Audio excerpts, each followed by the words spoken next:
Tuan-puan, inilah masa kita dapatkan saham akhirat berganda-ganda.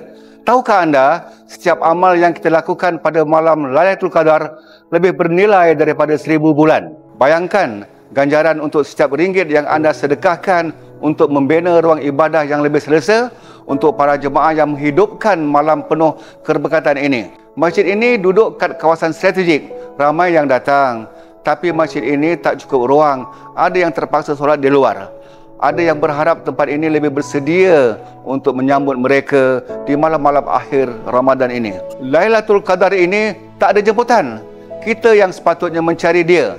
Kita bersedekah hari ini. Lailatul Qadar mungkin juga adalah malam ini. Buatlah sesuatu, walaupun kecil, amalan baik itu tetap akan jadi besar di sisi Allah SWT. Tahun ini bersedialah untuk Ramadan, bukan sekadar raya. Hulurkanlah sedekah yang lebih dari sekadar kelengkapan. Hulurkanlah untuk akhirat.